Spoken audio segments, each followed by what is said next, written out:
हाय दोस्तों, मैं पीयूष वेलकम करता हूं आपका मेरे इस यूट्यूब चैनल पे जिसका नाम है नेटवेव्स इंस्टीट्यूट। दोस्तों, आज की इस वीडियो में मैं आपसे डिस्कस करूंगा पावर पॉइंट के होम मेनू या होम टैब के बारे में। तो दोस्तों, ये जो होम टैब है वो मेनू है, इसमें बहुत सारे ऑप्शंस होते हैं जैसे click board, slide, font, paragraph, drawing. इन सभी ऑप्शंस को हम यहाँ पे समझेंगे और ये वीडियो आपके लिए बहुत यूज़फुल होने वाली है उन लोगों के लिए जो पावर पॉइंट को पढ़ रहे हैं या पावर पॉइंट को समझना चाहते हैं।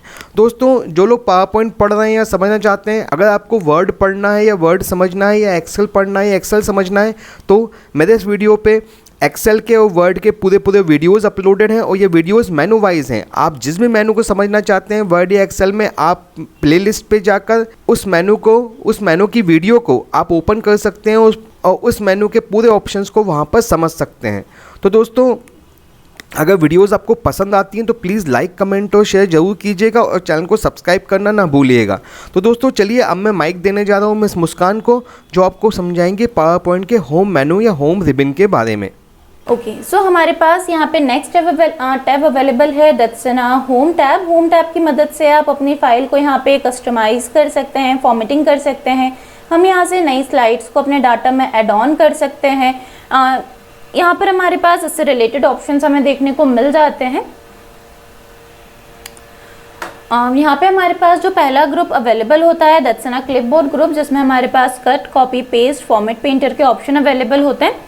सो फर्स्ट हम अपना क्लिपबोर्ड ग्रुप को समझते हैं। यहाँ पे first option is a cut. Cut यानी कोई भी कंटेंट एक जगह से हटाना और दूसरी जगह पर पेस्ट करना, यानी इसकी मदद से आप किसी भी सिलेक्टेड कंटेंट को एक जगह से दूसरी जगह पर आसानी से पेस्ट कर सकते हैं। कट का जो शॉर्टकट होता है that's Ctrl+X button. And next, अगर आपको इस कंटेंट को पेस्ट करना है तो आप Ctrl+V की मदद से या फिर पेस्ट ऑप्शन की मदद से इसे आसानी से पेस्ट कर सकते हैं। नेक्स्ट ऑप्शन हमारे पास कॉपी का अवेलेबल होता है, जहाँ पर आपके पास दोनों लोकेशन पे कंटेंट अवेलेबल होगा, यानी जिस मेन प्लेस से आप अपने कंटेंट को यहाँ पे सिलेक्ट कर रहे हैं वहाँ पर भी, और जहाँ पर आप उसे पेस्ट करते हैं उस लोकेशन पे भी आपको ये कंटेंट देखने को मिल जाएगा। Next is a format painter. Format painter की मदद से आप किसी भी फॉर्मेटिंग को यहाँ पे कॉपी कर सकते हैं। जैसे मान लीजिए हम इसमें फॉर्मेटिंग एप्लीकेबल कर देते हैं। अब यदि मुझे सिर्फ इस फॉर्मेटिंग को कॉपी करना है, मुझे कंप्लीट कंटेंट यहाँ पे कॉपी नहीं करना है, तो हम यहाँ पर आसानी से फॉर्मेट पेंटर की मदद से इस ऑप्शन को एप्लीकेबल करा सकते हैं। सो फर्स्ट हम अपने डाटा को यहाँ पे सिलेक्ट करेंगे, फॉर्मेट पेंटर, एंड जिस भी टेक्स्ट पे हमें इस फंक्शन को अप्लाई करना है हम उसे जाके सिलेक्ट कर देंगे, तो जो भी आपकी फॉर्मेटिंग है वो वहाँ पर एप्लीकेबल हो जाएगी। नेक्स्ट ऑप्शन हमें यहाँ पे स्लाइड्स का मिल जाता है। हमारे पास यहाँ पे different slides, different layouts available हैं, जिनकी मदद से आप अपने जो प्रेजेंटेशन है उसे यहाँ पे आसानी से क्रिएट कर सकते हैं। यहाँ पे आपके पास डिफरेंट लेआउट्स मिल जाते हैं आपको। जैसे मान लीजिए आपको सिर्फ टाइटल स्लाइड बनाना है, आपको यहाँ पे कंटेंट लिखना है, आपको यहाँ पे कंपैरिजंस बनाने हैं, इस तरह से आपके पास यहाँ पे डिफरेंट लेआउट्स अवेलेबल हैं जिनमें आप अपनी वर्किंग आसानी से कर सकते हैं। सो यहाँ पे आपको जितनी स्लाइड्स ऐड करनी है आप अपने अकॉर्डिंग कर सकते हैं। जो न्यू स्लाइड का शॉर्टकट होता है वो होता है Ctrl+M बटन, जिसकी मदद से आपको यहाँ पे जितनी भी स्लाइड्स अपने प्रेजेंटेशन में ऐड ऑन करनी है आप आसानी से कर सकते हैं। और नेक्स्ट ऑप्शन हमारे पास यहाँ पे लेआउट का अवेलेबल होता है। न्यू स्लाइड की मदद से आप यहाँ पे नई स्लाइड्स ऐड ऑन कर सकते हैं। वहीं लेआउट की मदद से जो भी आपकी एग्जिस्टिंग स्लाइड है केवल आप उसका यहाँ पे लेआउट में चेंजेस कर सकते हैं।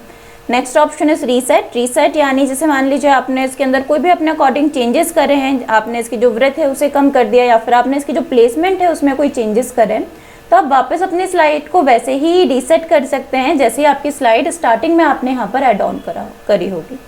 Next option is section. यहाँ पर आप अपने स्लाइड्स में सेक्शन बिल्डअप कर सकते हैं। जैसे मान लीजिए जो 3 स्लाइड है ये हमारी कंप्यूटर इन्फॉर्मेशन रिलेटेड स्लाइड है, तो हम यहाँ पर एक सेशन बिल्डअप कर सकते हैं। जैसे ही आप यहाँ पे ऐड सेशन पे क्लिक करेंगे, ऑटोमेटिक जो आपकी स्लाइड है एक सेशन के अंदर यहाँ पे बिल्डअप हो जाएंगी। यदि आप चाहें तो इसका जो नाम है उसमें भी आप आसानी से इसे चेंज कर सकते हैं।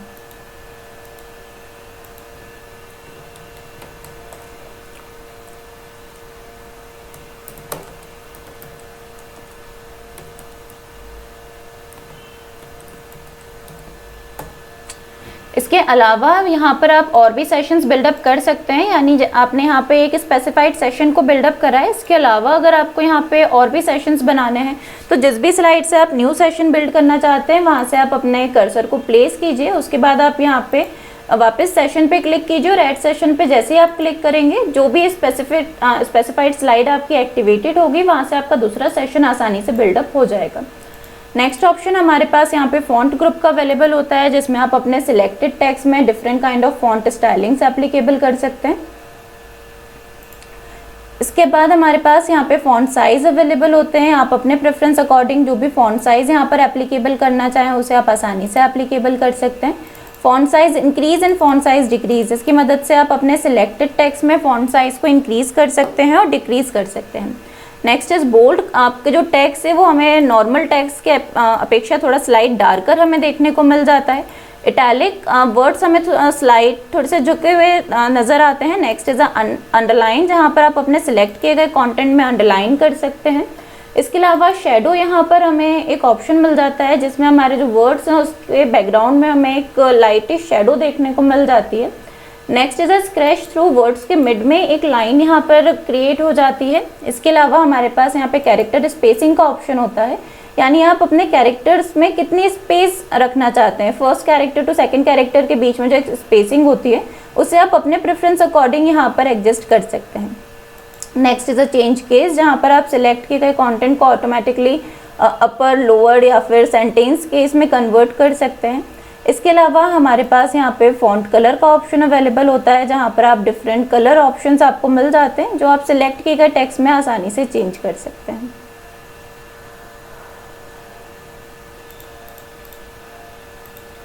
इसके बाद हमारे पास नेक्स्ट पैराग्राफ ग्रुप अवेलेबल होता है, जिसमें यदि आपको अपने कंटेंट में बुलेट एप्लीकेबल करना है तो आपके पास यहाँ पे डिफरेंट बुलेट स्टाइल्स अवेलेबल है।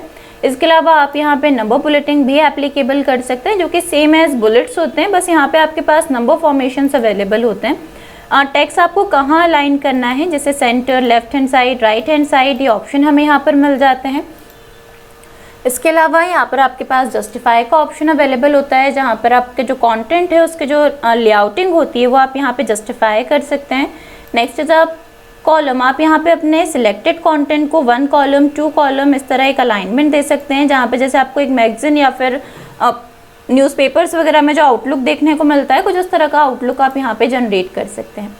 नेक्स्ट इज टेक्स्ट डायरेक्शन, आपको टेक्स्ट का डायरेक्शन कैसा रखना है, हॉरिजॉन्टल, वर्टिकल या फिर स्टिक, ये ऑप्शंस हमारे पास यहाँ पे अवेलेबल होते हैं। टेक्स्ट अलाइनमेंट, टेक्स्ट आप कहाँ अलाइन करना चाहते हैं, जैसे आपका जो टेक्स्ट बॉक्स है इसमें आपको अपना कंटेंट टॉप, मिडल या बॉटम जहाँ पर भी एप्लीकेबल करना है वहाँ पर आप आसानी से इसे अलाइनमेंट दे सकते हैं। इसके बाद हमारे पास यहाँ पे एक हमें फीचर देखने को मिलता है convert to smart art. Convert to smart art यानी आप अपने सिलेक्टेड टेक्स्ट को आसानी से स्मार्ट आर्ट में कन्वर्ट कर सकते हैं।